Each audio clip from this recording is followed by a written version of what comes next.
Good evening. This is CTV News for Friday, August 12th. I'm Byron Scott. And I'm Karen Adams. Thank you for joining us. We begin tonight with more on that deadly explosion at an apartment complex in Montgomery County. The tragic explosion and fire in Silver Spring Wednesday has claimed at least 2 lives, leaving dozens of families in turmoil.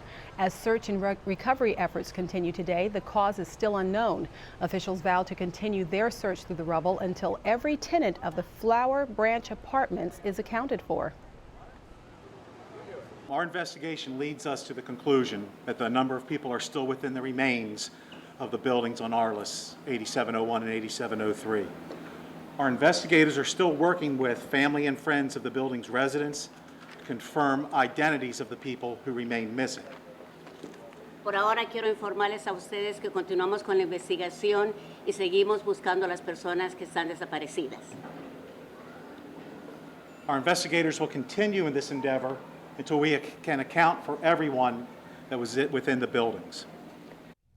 Meantime, authorities say the 2 victims have not been identified yet because of the condition of their bodies.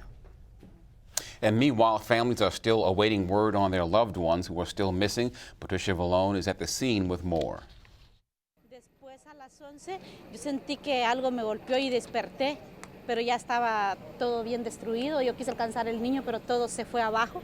Rosabel Morales last saw her 8-year-old son David on Wednesday night around 10 p.m. when they went to sleep. She awakened to the fiery explosion just before midnight, but hasn't been able to locate her son since.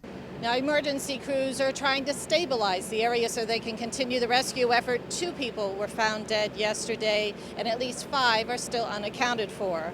Ellos dicen todo el tiempo desde ayer que nunca está en el hospital, que solo los van a estar dando información y nunca les dan información del niño. Morales says hospitals in the area have no record of her son, and officials have no information either. Meantime, authorities suspect a natural gas leak caused a massive explosion and fire in the 8700 block of Piney Branch Road. Late yesterday, investigators were able to stabilize some of the rubble to recover and remove 2 bodies. Yo varias veces fui a la oficina a decirles que se sentía mucho el olor a gas.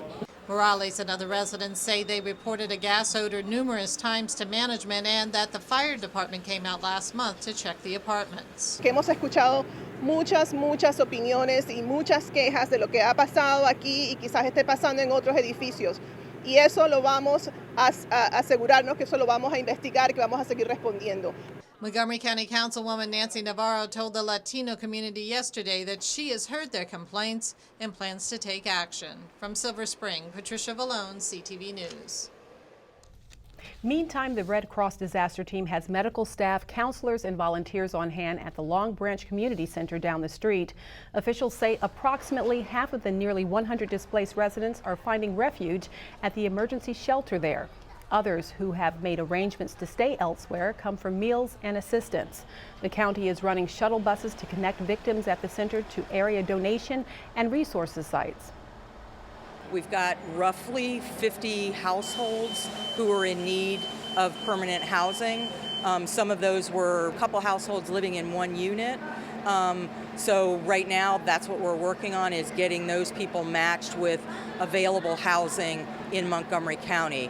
We've had developers, both nonprofit and for-profit, housing developers call us and say we've got units here or we have units there. That's our first job, is working to get these people placed in those available units. I live in Columbia, Maryland.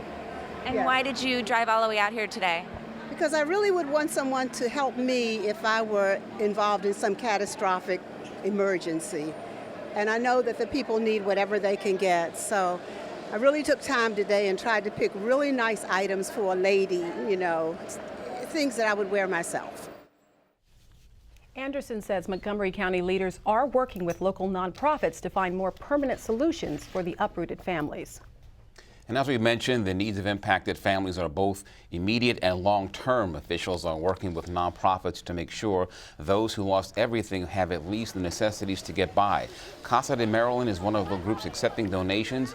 Today, cars lined its Silver Spring site to drop off clothing, toiletries, water, and non-perishable food.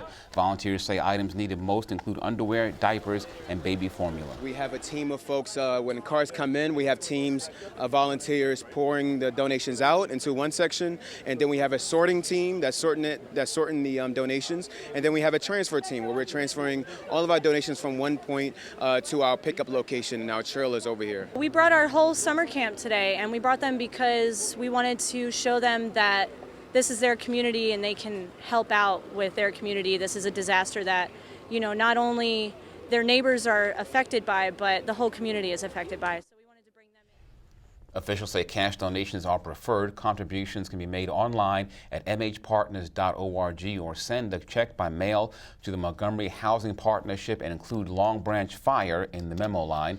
CASA's Silver Spring location is accepting in-person cash donations as well as other items.